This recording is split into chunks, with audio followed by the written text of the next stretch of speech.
During the Second World War, an Australian naval vessel managed to send one last desperate message to the outside world before ship and crew disappeared forever. A terrifying message of only 2 words: Flying Dutchman.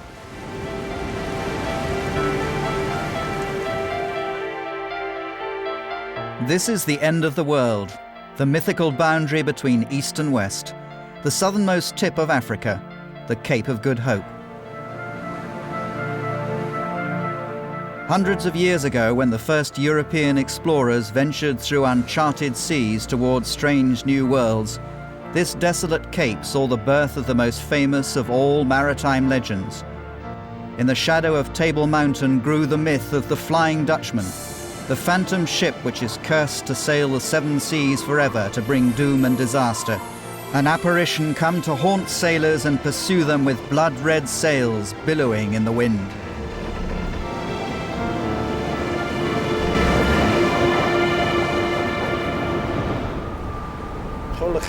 A legend like that stems from the hope and despair of people. It is full of warning which we may not even fully fathom as yet.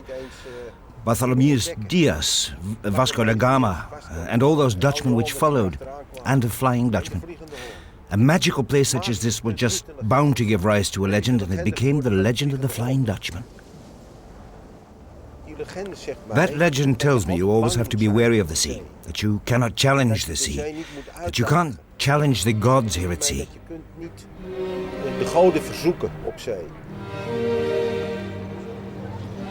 If anyone is well qualified to search with us for the Flying Dutchman, it's Willem Vos, builder of the Batavia, replica of a famous Dutch East Indiaman which celebrated triumphs both in Holland and Australia. Stand by for cannon! A friendly shooting match near Sydney with another famous replica, Captain Cook's Endeavour. But no ship is as renowned or as infamous as the Flying Dutchman. But all taken into account, was there a Flying Dutchman? What kind of ship was it? And who was the captain? And where did it all happen? Here at the Cape? Table Mountain. Beyond it, the Cape of Good Hope on its peninsula. A strange, desolate part of the world, more exposed to the winds and whims of nature than anywhere else. A warm current collides here with a cold current coming from Antarctica. Warm layers of air mingle with cold. And because of the cold water and the colder air in the lower layers and the warmer air in the upper layers, those sort of conditions are perfect for what we call a refraction. And we get a phenomenon which we call a mirage or a superior mirage. And in the case of the Flying Dutchman, I would imagine that the refraction was of such a nature that what you've actually seen is your own vessel following around the horizon. So it looks like a sort of shadow of your own vessel. So it's all an illusion? A mirage? Reflections in the air? That didn't stop the legend from conquering the world. As a game, a computer program, an Olympic sailing class, even a cocktail. The legend was told and retold by cartoonists like Karl Barks at Disney, or Hergé, the man behind Tintin. The Flying Dutchman's romantic tale of love and suffering made it especially suitable for Hollywood, and the composer Richard Wagner turned it into a famous dramatic opera.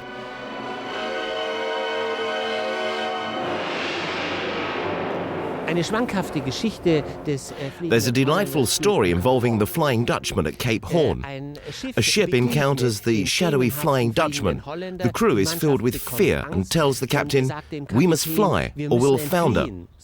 But the captain says no, takes a megaphone and shouts, "A few miles from here, there's a ship laden with Dutch Geneva. Go there." And there you should have seen the Flying Dutchman and the speed he suddenly made. And that's how we escaped from a horrible death this time again. Is it all then just little more than a good idea for a cartoon book? A funny anecdote? A nice yarn? No more? There are those who think differently, even eyewitnesses. It was a Saturday morning, and I opened the window to look out at the bay, and between the station there and the lighthouse was this old sailing ship. Now, I couldn't say that it had seaweed dripping from the rigging, but it looked kind of that old. It looked like something as if you'd taken it from the bottom of the sea and plonked it there. As we ran to Cape Point, this ship came out of the mist, and it was actually steering a parallel course with us, probably for about a few minutes, at least about 5 minutes, maybe about more. 4 or 5 minutes. It virtually floated on top of the water rather than went in the water. It was silent. You couldn't hear any engines or any motivation. When we approached it, it turned in 90 degrees and went into the mist bank. It was like opening a curtain and closing a curtain, and we saw this distinctive back transom of a boat. That's when it disappeared in the mist. We never saw it again, obviously. But aren't we much too civilized and intelligent to believe in phantom ships? With our satellite communications, scientific knowledge, and hyper-modern GPS systems, in our world today, there's no room for Flying Dutchmen, is there? Well...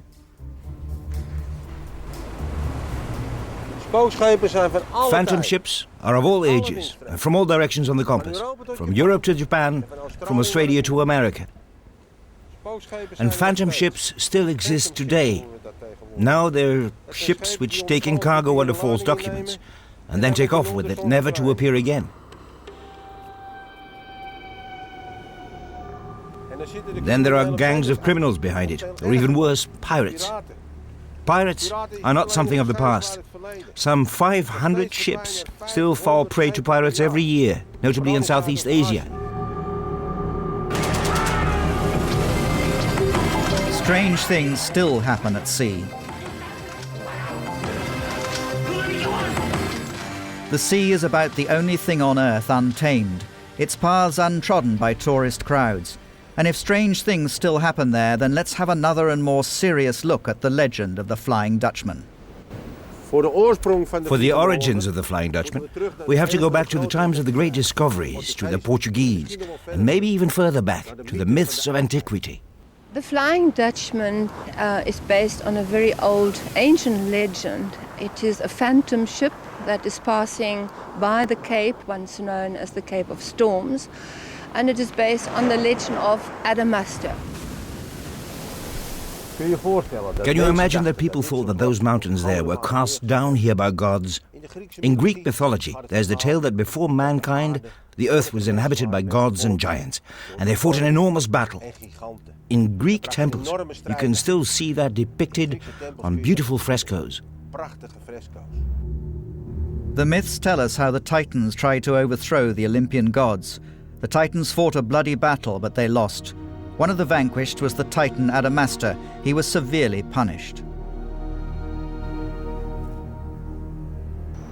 Adamastor was flung to the furthest known corner of the world, and that was the Cape.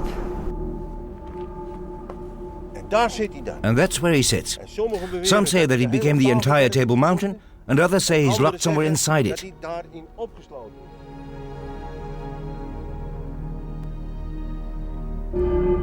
By the end of the Middle Ages, Portugal turns over the first page of the legend.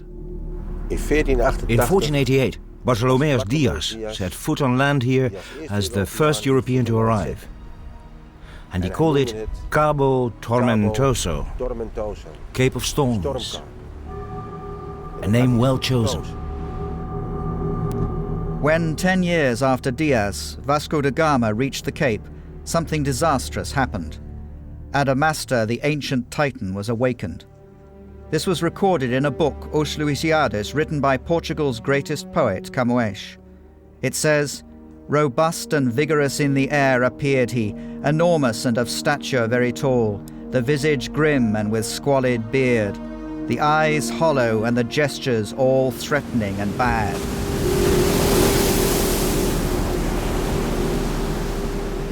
If one reads the histories of their expeditions, it's quite amazing with how many ships they set out and how many ships actually reached India. So one had to find an explanation for that. And it is very true that a large number of these ships were lost at the Cape of Good Hope. Both Diaz and da Gama paid the toll. Da Gama died far from his native country in India, and Diaz fell prey to Adamastor, the phantom of the Cape. This is probably where Camus and his words came true. I speak to ye the words of warning and of doom, namely storm, don't come too close to me. That Diaz actually drowned, and he lies buried somewhere here in the Cape.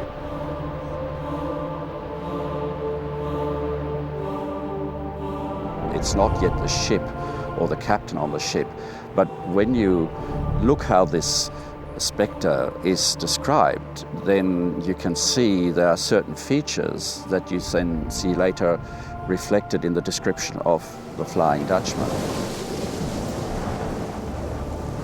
The book of the Flying Dutchman truly opened with the arrival of the Dutch, who came to outdo the Portuguese 1 century later.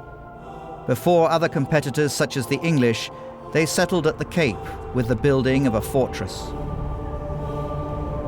This fortress later became the nucleus of Cape Town and was their key to the riches of the East.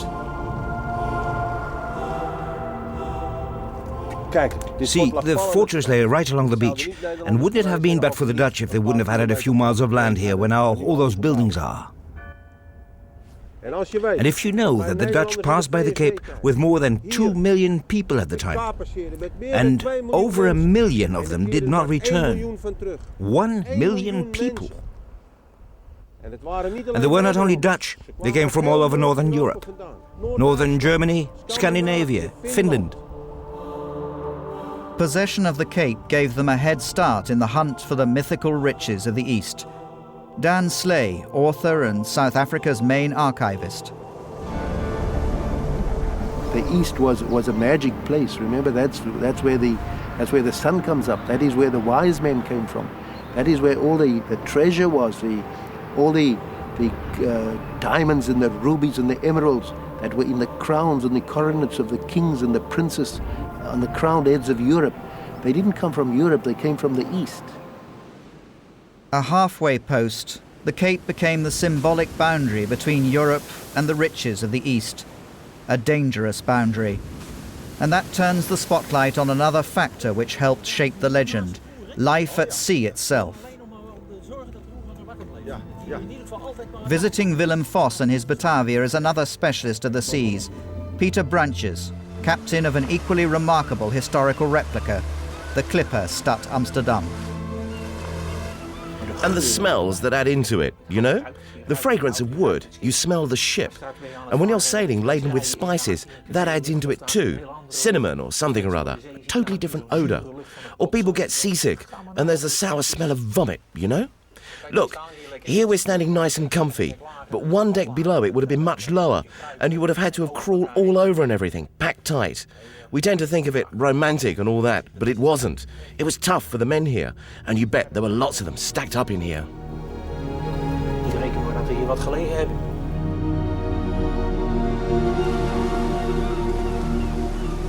In some cases, people were at sea for more than a year without touching land. Discipline often brutal, the food bad, sickness rife, no companionship of women, for instance. They didn't have much fun. Only images of a more recent age, when sailing was already so much safer, may give some idea of how hard life at sea used to be.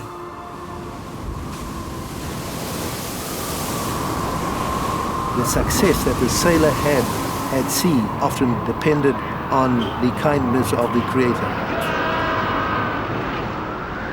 We had things like lifeboats and life belts. Most of us could swim. Very few of them could swim. You were fortunate if you survived.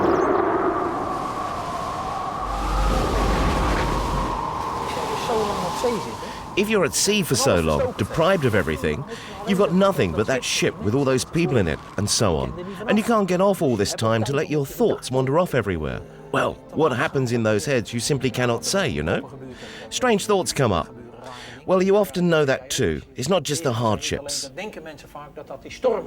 People often think it's the storms and all that, but the real hardships often come when there's no wind, when you're just floating about. That's when the madness strikes. That's when you're at the mercy of powers no one can control. That's when people are cracking up. It's not for nothing that they're called the doldrums, where you find yourself then. No, it's true that you have to make a difference between mental and physical hardship. Look, if there's no food for a number of days, you face physical hardship, which leads to death in the end. But mental hardship takes much longer. There may still be food around, there may still be barrels full of peas and beans. But in fact, you're cracking up, your mind is just giving in. A journey round Africa to the east. Conditions on board were hard for the sailors, and add to that the fear of mysterious diseases and dangers, or of what lurked under the dark, unknown waters of the oceans. If I were an 18th century sailor on a ship in the middle of the ocean, I would see the sea as a very vast and threatening place, a kingdom of its own. I would probably believe that strange creatures lived in it, creatures that could harm me. I would probably believe that not only were there monsters and whales and other giant things in the sea, I would know that the sea was my potential death. I would know that only the side of the ship stood between me and death by drowning. I probably wouldn't be able to swim, and I probably would think it would be better not to be able to swim, because I would only prolong the danger that I was in and the pain that I suffered. The sea is peopled with all sorts of supernatural beings. There are mermaids and sirens and sea dragons and ship's goblins. That has always provided a fascination for the sea.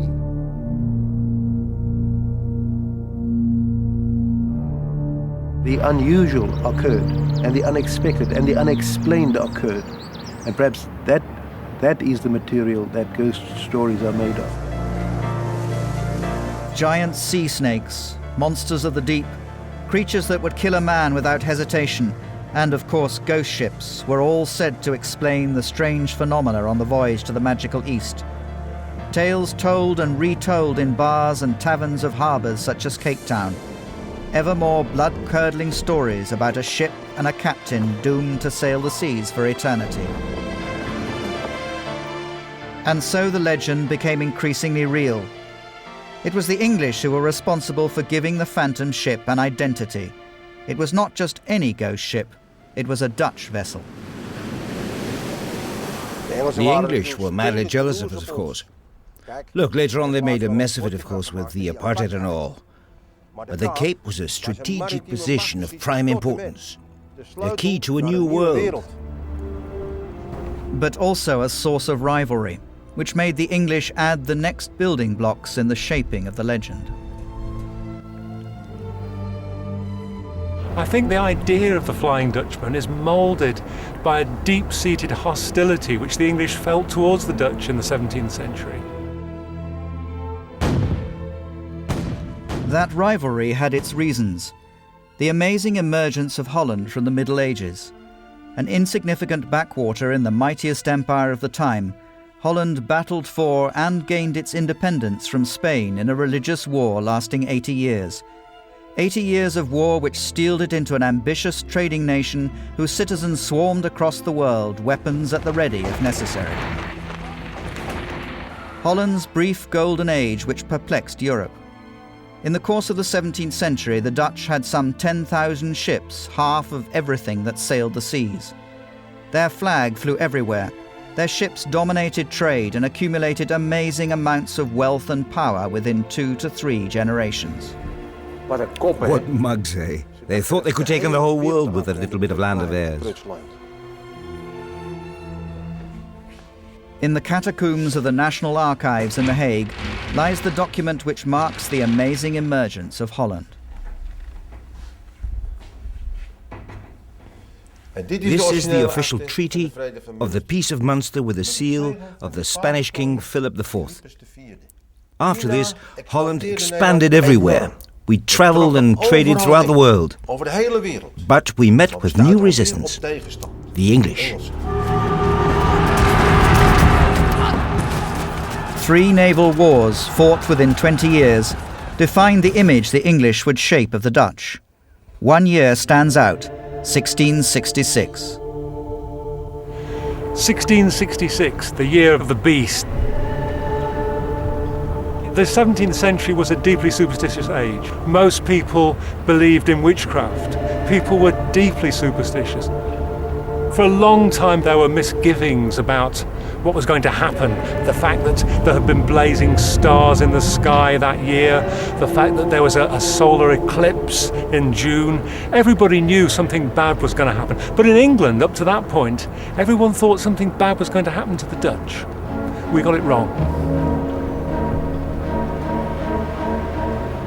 England had a bad run of luck, you could say, in that we had a plague which devastated the southern part of England and was still killing people by the hundreds in 1666. In the summer of 1666, the English had landed at Westerschelling, burned 150 Dutch merchant ships and then set fire to the town.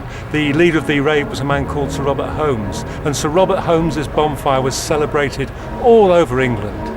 And lo and behold, 2 weeks later, on Saturday the 1st of September 1666, the English and Dutch fleets engaged off the French coast. But just as they came together, a huge storm blew them apart again. That storm travelled up the south coast of England, and on Saturday night it reached London.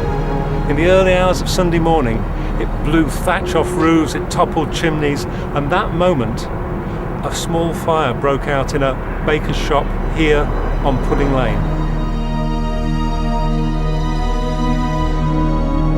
Within 24 hours, the fire had swept across the city. Part of London today stands the monument, in remembrance of a disaster which wiped out 90% of England's capital, everything which is now the City of London.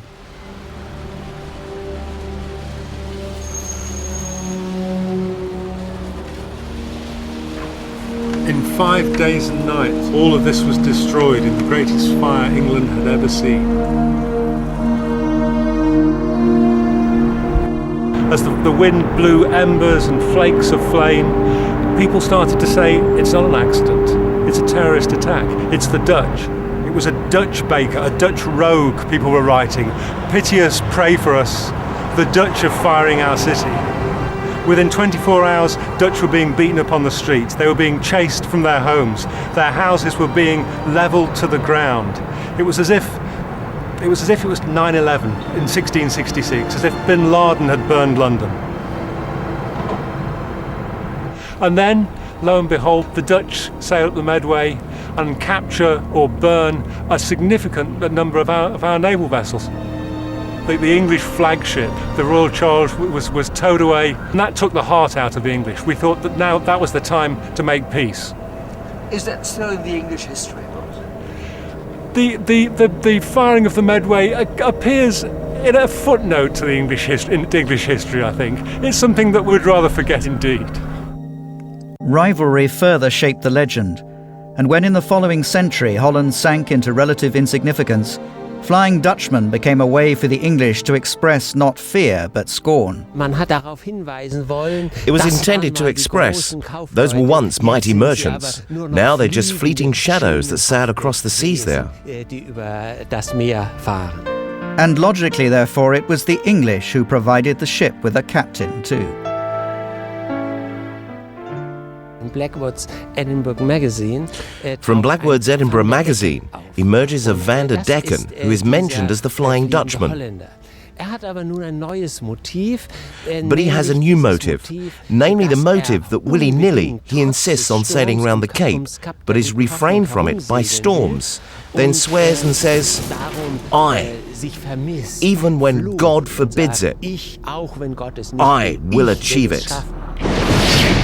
Man might have immortal life and wander over all the oceans of the world. Let him sail to the edge of doomsday.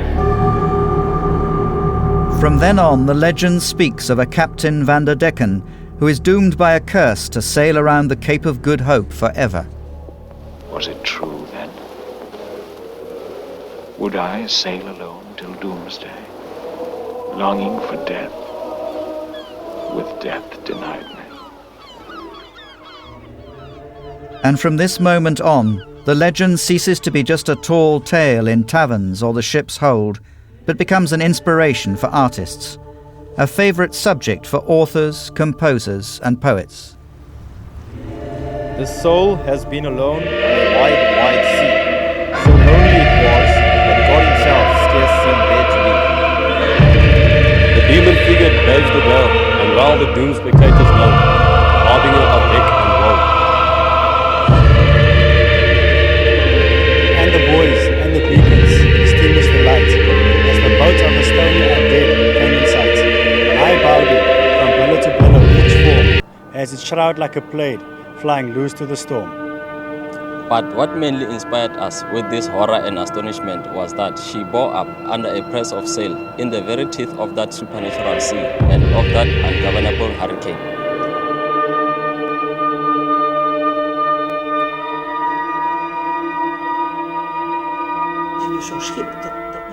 You see, a ship like this carries you along, and I'd almost say, as with the Flying Dutchman, even without anybody on board, such a ship carries you along. Carries your thoughts along, carries the legend, carries the story along. For that story stands, of course. And that, I think, is the reason why, as you well know, of course, that when a sailor perishes at sea, his soul transforms into an albatross, floating across the seas forever. You've seen them, albatrosses, so beautiful. All they do is glide through the sky, float and float. And that's the souls of all those sailors, just floating on and on. Throughout the ages. Throughout the ages. And if such a being floats beside you and looks at you, for that's what they do, they just remain beside you. You're 6, 7 feet away and he just looks at you. There's a person looking at you. Call it superstition, but that's the way it is.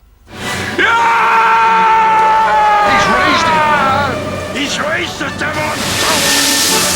Moby Dick, with Captain Ahab willing to sacrifice his ship and crew in his hunt for the white whale. The book voices the fascination with the sea and the supernatural, where the captain, just like the Flying Dutchman, can challenge heaven. What is it? St. Elmo's fire! Jesus Christ in heaven, what's he doing? Oh, he knows what he's doing. I command the heavens! In the 19th century, people loved reading about the macabre and tales of horror. Those were the days when all sorts of phantoms and horrors just flew from the heads of people onto paper. Take this one.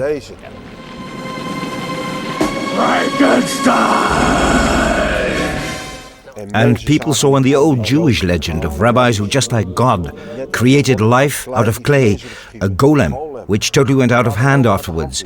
Another of such ghost stories. The Flying Dutchman fits into a literary genre which starts to enrapture readers. Ghost and horror stories which all have one thing in common: man exceeding God's bounds, challenging the heavens. A figure such as this one, Faust seduced by Mephistopheles, the devil, in his quest for the secret of eternal life. Faust was a man who asked questions others didn't dare ask. Questions which usually answered by the church. Questions on life, death, and matter. How can you breathe life into it? Subjects which were taboo for common people in those days. Knittlingen, southern Germany, next to the church, the house where Faust was born. This medicine chest belonged to Dr. Faust and was found here about 100 years ago. Inside it he kept all sorts of alchemist things and medical fluids or poisons. So Dr. Faust really existed? The devil came to get him. Here in Malbronn Monastery he studied in this tower, now all wrapped in plastic pending restoration. That's us again. So here's the chimney through which the devil hauled Faust to hell. Ah. Yes, and this was his study.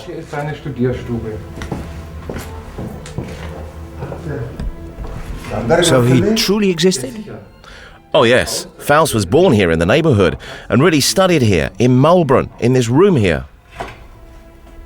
And this is where he went to hell. Well, you either believe it or you don't. If Faust really existed, what about a figure like the Flying Dutchman? Did he also exist as well?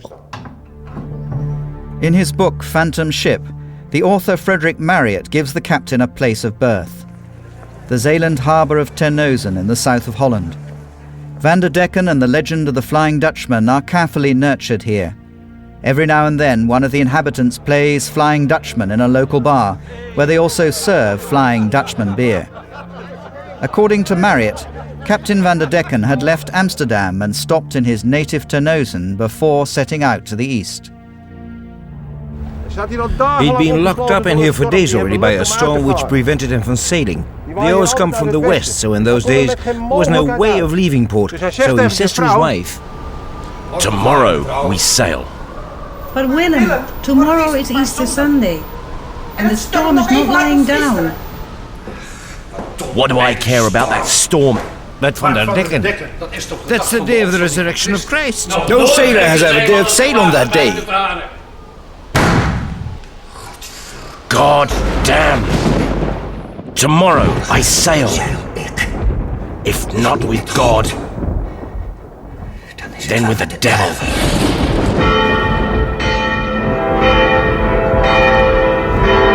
And on that Easter morning, Van der Decken sailed, with the heavens darkening in anger and his ship's sails billowing in the wind.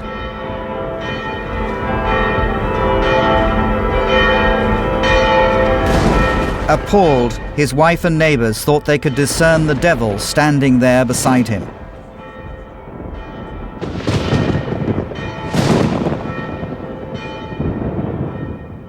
On the basis of Marryat's story, the proud citizens of Terneuzen now even point to the house where the Flying Dutchman was born.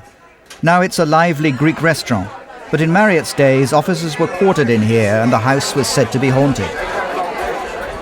That is, the story goes that there was quite a row in here at night. Well, that's what you get if a bunch of soldiers get bored in here. And could Terneuzen have been the home port of a proud East Indiaman? The tiny harbour had room for a few fishing smacks and was so small it could be locked with a heavy pole every evening. Now it has been filled in and transformed into the old market of the little town. Well, I hardly think it possible for an East Indiaman to have sailed from here. 120 feet long, 25 feet wide, it wouldn't have had a place to turn here. The story that Terneuzen is the birthplace of the Flying Dutchman stems without doubt from the 19th, if not the 20th century.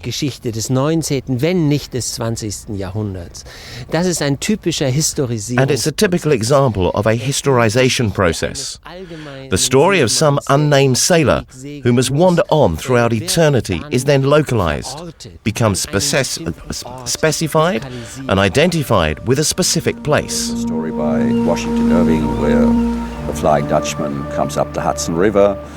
Hauff, a German author, places him in the Indian Ocean. Heine in Scotland, and Wagner, of course, in Norway. The fact that the Flying Dutchman can be seen in any location and by lots of different people then enhances the idea that he's sailing the seven seas, he's always there, the ship never sinks.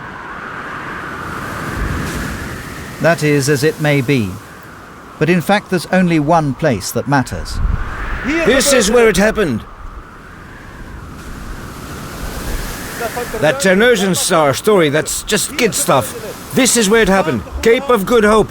The Portuguese even called it Cape Torment.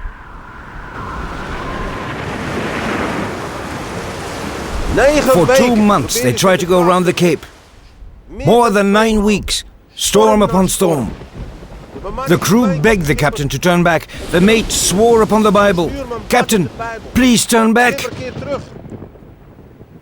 But the captain grabbed the mate by his throat and threw him overboard. And the Bible went overboard after him. And then above the storm a voice boomed out of heaven, "Turn back!" But the captain took his pistol and emptied it into the clouds. If it isn't with God's help, then with the devil's.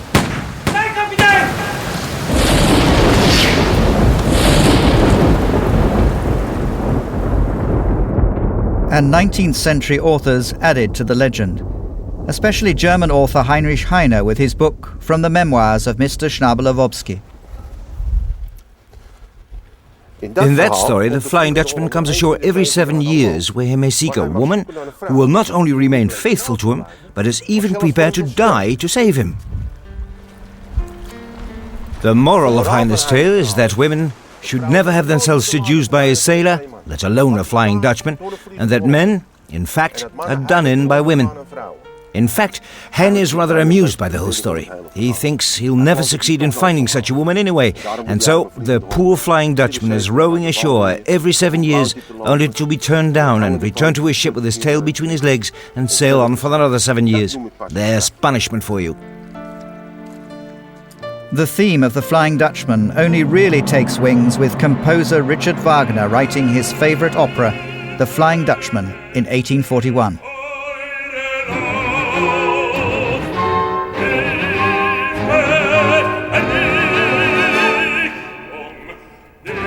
Where Heine pulls your leg, Wagner takes the Flying Dutchman's romantic quest for a faithful partner deadly serious.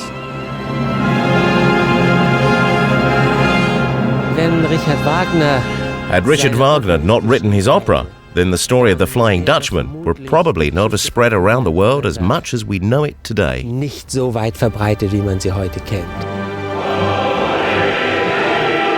Wagner brings in an extra romantic theme.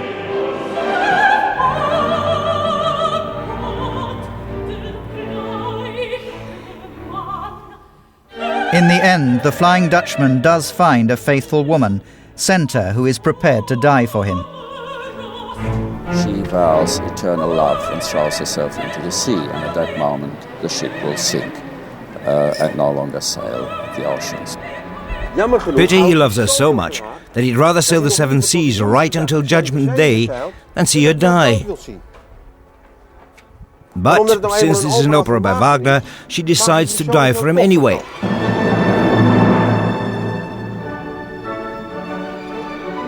Well, if his loving Senta is supposed to have died for him, the Flying Dutchman no longer needs to sail the 7 seas anymore, surely?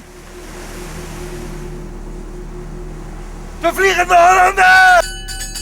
De Vliegende Hollander! We're talking about a legend. The legend of the Flying Dutchman. Now, all set aside, all the rumours and embellishment, what really remains? Was there really a Flying Dutchman, and when did it sail? There's nothing in the archives. No mention of a Van der Decken or a Flying Dutchman. But is there some ship or sailor who stands out? Some mysterious event? Well, there is. About 20 years ago, when I first started researching, I found a sequence of events in a period of 3 months, all shocking, all almost unbelievable, and all of them, to the minds of the people of the time who were gullible, uneducated and very superstitious, would have impressed them tremendously. We have to go back to Cape Town, around the end of 1689 and the start of 1690, when the Dutch settlers were alarmed by some terrifying omens. First, a comet appeared. Always a bringer of very bad messages. The message of the comet was that the return fleet of that year would founder. Ondertoe. Ja, van gezongen. And that is what happened? Dit heeft gebeurd, ja. The loss of the return fleet was not only a disaster for the Cape, but for all of Holland. And in the days that followed, a mysterious disease brought wholesale death and destruction to the slaves and the indigenous people. And the next thing, the day before Christmas, a monster was born. A lamb with 1 head, 2 bodies, 4 tails, a creature of the devil. And that wasn't all. Ships appeared inside the bay only to disappear mysteriously and without trace. Sunday, January the 29th. We cannot express our amazement that the galliot, which was seen by all and everybody last night, is not anywhere to be seen today, which ranges strange forebodings amongst us all. The Vergulde Vlaming is believed to be the galliot which was observed the 28th of January at the mouth of the bay. Friday the same. Skies were overcast in the morning, and when it cleared, all expected to see the ship observed before, but it had vanished. The name of the ship, Vergulde Vlaming, when you say it quickly, when you say Vergulde Vlaming, Vliegende Vlaming, the sounds are not dissimilar. And I think in the telling of the story in English, the name was translated from Vliegende Vlaming into Flying Fleming, but that sounds ridiculous, and I think it became Flying Dutchman instead. Mysterious ships, captains who seem to come from nowhere and vanish just as quickly, the mystery of the ship Snooper and its captain, Focus. The skipper of the Snooper was one Albert Focus, son of Barend Focus, a captain both famous and notorious. De Snooper zie ik hier met Barend Focus zoon als schipper en die arriveert. The Snooper with father Barend Focus sailed to the east several times in an almost incredibly short time, twice as fast almost as other ships would. And 15 years later, his son did exactly the same. And that fits, because it all happened 2 months later. Yeah, but here's another Snooper. Yeah, and there must have been 2 Snoopers then. That's odd. Mysterious ships, amazing achievements of captains who throughout the years emerge and vanish just as suddenly, it filled the Cape with strange forebodings. The Cape was known as the Tavern of the Seas, the halfway station between Europe and the East. It was a melting pot of Eastern fear and European superstition. That became the story of the Flying Dutchman. But tavern talk alone doesn't keep a legend alive. Also in later centuries, sources mention strange observations. The ship Leven, for instance, met the Flying Dutchman near Africa in 1823. And indeed, when we consult the logbook of the Leven, it does state twice, saw a strange sail on the lee side of the ship. And what about the most famous sighting of the Flying Dutchman? Every book mentions it. That time when the future King George V of England and his brother Edward sailed aboard HMS Inconstant and met the Flying Dutchman. A future King of England, an eyewitness? George V and his brother write in their memoirs, 11th of July 1881. At 4 o'clock this morning, the Flying Dutchman appeared in a strange red aura over the bow. 13 people in all saw her. The man who spotted her first fell from the yard to his death this morning. But is it true? The ship's logbook indeed mentions someone falling from the yard and being buried at sea on the same day, but there's no mention of a Flying Dutchman. And from the personal logbook of Prince Edward, one can deduce he wasn't awake that morning until 6:30. So is the most famous sighting of the Flying Dutchman possibly just princely bragging and no more? During World War II, German Admiral Dönitz writes that several of his U-boat crews reported seeing the phantom ship. But over and over again he seems to return to the Cape. In 1939, dozens of beachcombers see him heading straight towards the shore. Half a century later, it happens all over again. It reached the point where we are now in line with the lighthouse. It looked like something as if you'd taken it from the bottom of the sea and plonked it there. This ship came out of the mist and it steered a parallel course with us, probably for about a few minutes, at least about 5 minutes, maybe about more. 4 or 5 minutes. It virtually floated on top of the water rather than went in the water. But what do people see who sail daily around the Cape? The fishermen here. There is word of a Flying Dutchman sailing around the Cape. That's all, but I've never seen it. We must see it before we believe it. But that doesn't mean there's nothing going on around the Cape. To sail around the point is one of the most dangerous things you can do. No one can predict the sea. The sea rises and lies down in its own time. That's nature. I'm still afraid. I never say you shouldn't be afraid. You must fear the water.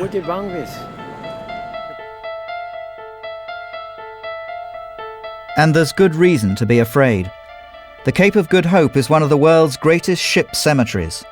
More than 5,000 ships, from old galleons to modern tankers, foundered along this coast, often with all hands. Silent witnesses to these disasters linger everywhere, under and above the waterline. This is the meeting point of two currents, the Agulhas current coming down the east coast and the Benguela current flowing down the west coast. One bringing in the warm waters starting at 38 degrees near the equator, and then having more or less a head-on collision with the cold Benguela current, which originates in the Antarctic, which scientists say literally sends the fish on the homeward bound journey because they cannot survive in a colder ocean current. You'll find that the swell is also very confused. You don't have a consistent swell coming from one direction only. To go from absolute calm to absolute mayhem in a couple of hours, in a matter of hours. The weather around the Cape, often so beautiful, can suddenly turn on you with demonic strength. This is an example of a series of storms coming towards Cape Town, one after the other. The first one is coming out of the southwest. Then you see there's another small one forming, and now it's getting strong very quickly. Suddenly, over a 12-hour period, you suddenly have this powerful small storm just coming out of nowhere and hitting Cape Town there. There you see the storms moving away, and a new one coming behind it very quickly.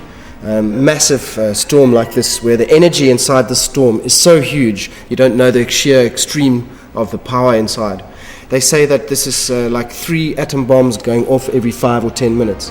When you're inside, it's the perfect storm. You can see how the legend of the Flying Dutchman was born.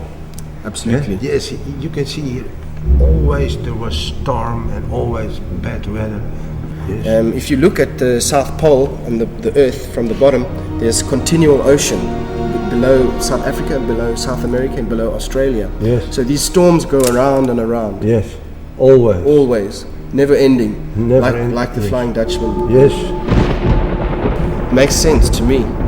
Some people, even the mystic people, will say that the storms are the same. They're the same storms. Yes. They don't change. They just go round and round and round. Forever. Forever. It just never ends. Stormkaap. Stormkaap. The coastline, stretching some hundreds of miles north of the Cape, bears a sinister name: Skeleton Coast. It's the skeleton coast because of the carcasses of ships and maybe sailors too. Look, this is the Cape of Good Hope, also called Cape of Storms. Along this little bit of coast, some 20 miles long, hundreds of ships were lost. Here, for example, June 1722, 8 ships. May 1737, 9 ships. And here, July 1822, 11 ships. That happened some years before Wagner wrote his opera The Flying Dutchman. They must have heard of this in Europe, for this was quite a disaster.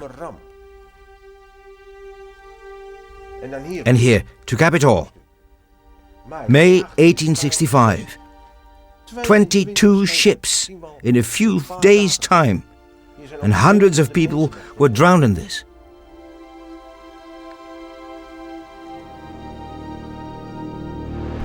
I think the secret of the Flying Dutchman is that man must respect nature. We are not in control. We are not supermen. Our technology and knowledge hasn't extended to the very boundaries of the sea. We haven't conquered the sea. It's as simple as that. On an ocean, everything becomes puny. Even the largest ship, 500 meters long, whatever height or breadth, is being back to being a nutshell in a storm. Under normal circumstances, you do not place yourself above God. But that's what the Flying Dutchman did. That's what the Flying Dutchman did, and the story teaches us that in the end he was dearly punished for it. So, There's the madness for you. Madness.